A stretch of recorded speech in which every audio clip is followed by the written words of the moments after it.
La team, voyez-vous, après la convocation, nous savons aujourd'hui pourquoi M. Damana Adja-Picasse, vice-président du PPAC, a été convoqué. Nous apprenons que M. Bamba Yacouba, qui a porté plainte contre Picasse pour diffamation. Mais nous savons que tout ça n'est absolument pas la vérité, car derrière cette plainte se cache très certainement la vidéo qu'il a fait le jour de la fête de la Renaissance du Dabou. Cette vidéo a été massivement republiée sur les réseaux sociaux. Je pense que vous ne l'avez pas vue. Et si tout le monde ne l'a pas vue, alors je vous la mets ici pour ensuite vous donner mon mot, ce que je pense par rapport à cette situation là. Écoutons encore ici attentivement ces quelques minutes du discours fort de M. Damana Adja-Picasse. Voilà.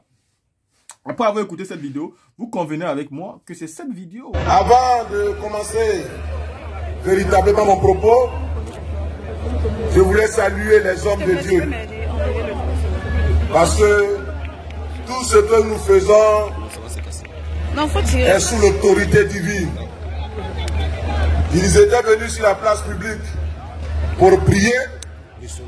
C'est comme cela avait été fait dans la rencontre avec les chefs traditionnels.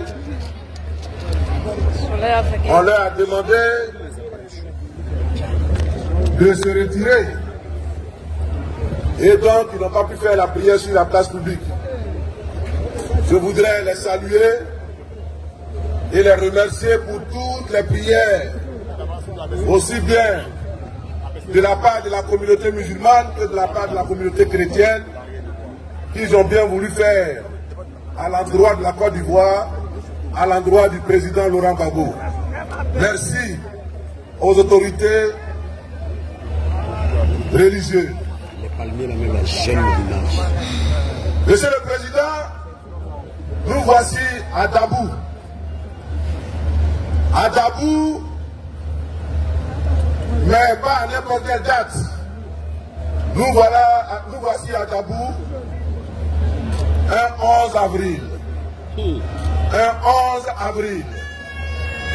Nous sommes à Dabou un 11 avril.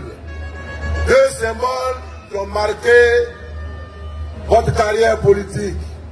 Parce que Dabou, c'est sur cette terre de Dabou que le cordon ombilical de notre parti, le parti qui a envoyé le multipartisme en Côte d'Ivoire, c'est sur cette terre que le cordon ombilical du Front populaire ivoirien a été enterré.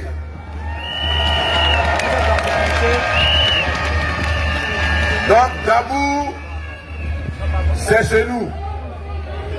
Dabou est pour nous. Et c'est pourquoi nous sommes à Dabou ce 11 avril 2025. Parce que le 11 avril 2011, il a été arraché à notre affection. Dans l'humiliation, il a été déporté dans le secret, espoir de ne plus le voir revenir. Un 11 avril, nous étions meurtris, nous étions attristés. Un 11 avril, nous avons souffert le martyre. Parce qu'un 11 avril, un éléphant s'est couché. Un éléphant s'est couché. Parce que quand un homme et un vrai homme se couchent à un endroit, on sent que quelqu'un s'est couché à cet endroit. C'est ça qui est la vérité. Et le 11 avril 2011, quand le président Laurent Gbagbo s'est couché, on a su en Côte d'Ivoire que quelqu'un de grand s'est couché. Mais Excellence, Monsieur le Président, quand j'étais sur ma pirogue de fortune, en train de rallier Blocos à Benjerville, avec mon compagnon de fortune de l'époque, Konaté Navité, arrivé au niveau de la résistance présidentielle, j'ai regardé la maison dans laquelle nous étions et j'ai vu les principaux piliers de cette maison effondrée, cassée. La résidence était inclinée, mais la résidence ne s'est pas effondrée. Et l'idée qui m'est venue à travers cette résidence, c'était le symbole de la Côte d'Ivoire. Une voix intérieure m'a dit, tu vois cette maison, c'est la Côte d'Ivoire. La Côte d'Ivoire s'est mise à genoux. La Côte d'Ivoire s'est inclinée. Mais la Côte d'Ivoire ne s'est pas aplatie. Mais la Côte d'Ivoire n'a pas disparu. Et si la Côte d'Ivoire n'a pas disparu, ça veut dire que la Côte d'Ivoire restera debout. Et quand nous avons vu le président au Golfe, au milieu de ses ravisseurs, les rebelles, quand nous avons vu son attitude, son aspect, c'est ça leur nom. Jamais nous n'avons vu à travers le président une Côte d'Ivoire effondrée. Même au sein de ses ravisseurs, il a montré qu'il était vrai. Il a montré qu'il était droit. Il a montré qu'il était juste. Oui, jamais Laurent Gbagbo n'a montré des signes d'affaissement, d'inquiétude, même quand il était aux mains de ses ravisseurs. Et donc depuis ce jour, la Côte d'Ivoire est restée debout. Et c'est pourquoi il est revenu. Gloire à Dieu. Il est revenu. Nous sommes 11-12 avril 2025. Nous avons intitulé cette fête de la haie à la présidence de la République. De la haie à la présidence de la République. De la haie à la présidence de la République. Oui.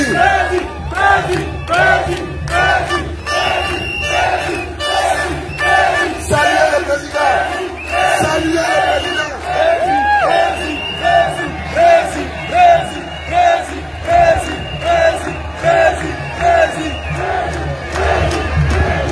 Devant ce maïs. Monsieur le Président, nous sommes debout. Nous sommes le parti des peuples africains.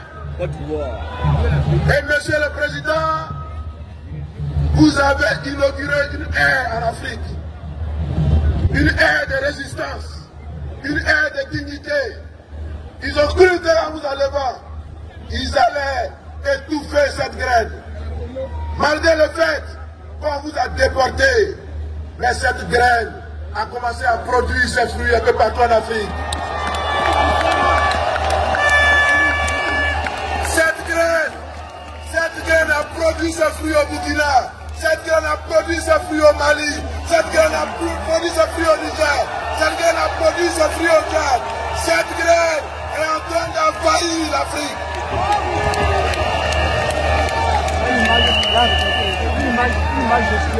Mais il reste ici où la graine a été enfouie. C'est déjà là.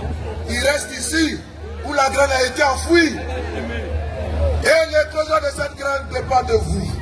Elle est déjà dépend de vous. Dépend de vous. Elle est en train de pousser. Nous avons demandé au président Laurent Gbagbo d'être notre candidat. Il est candidat. C'est nous qui lui avons demandé ça. Et le président Laurent Gbagbo a répondu. Il est candidat. À partir du moment où le président Laurent a répondu, oui, tout ce qu'il y a à faire pour que Gbagbo Laurent soit le prochain président de la République est de notre responsabilité. Il a déjà gagné. Il a déjà gagné.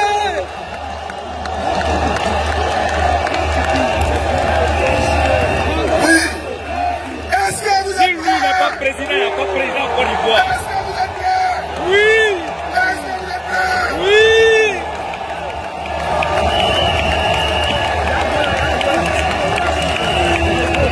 Le vieux, ça va au palais. Le vieux, on va au palais. Le vieux, on va au palais. Merci. Merci. Il n'y a pas de danger. Et personne ne remplacera Gbagbo. Jamais, jamais. Parce que nous ne sommes pas à la tête d'un planté. Ça n'existe pas ici. Moi, mon téléphone, c'est plus que ça. C'est vrai. On va installer Bago.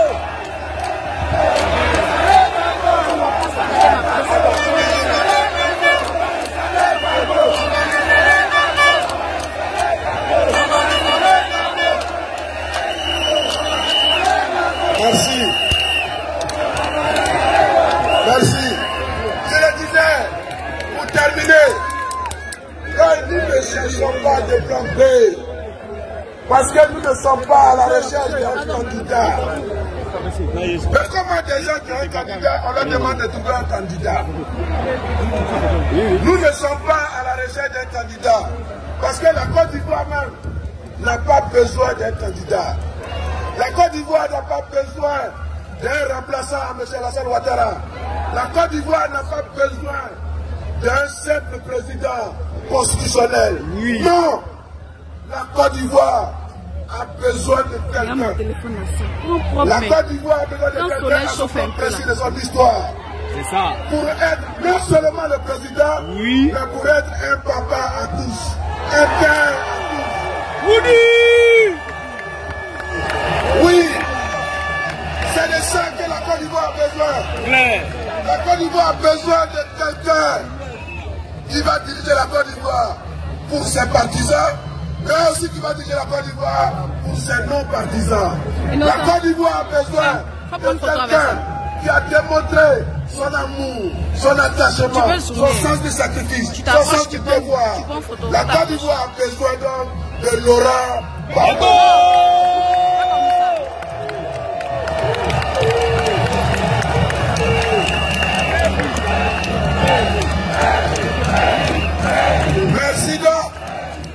Merci donc pour votre extraordinaire démonstration de force ce matin. Je l'ai dit, cette fête de la Renaissance, pour nous, signifie la première réponse populaire à l'exclusion du président Laurent Gbagbo sur la liste électorale. C'est notre première réponse, mais ça ne sera pas la dernière réponse. Les gens se demandent, mais qu'est-ce qu'ils vont faire? On les a bipés. Qu'est-ce que vous allez faire si Gbagbo n'est pas sur la liste électorale? Est-ce que vous pouvez faire quelque chose même? Non. C'est à toi ça place. C'est de vous il parle. C'est de lui il parle. Devant ces maïs. Mais la question n'est pas de savoir si nous allons réagir. Et on va réagir. La question n'est pas de savoir si nous allons réagir. Parce que oui, nous allons réagir.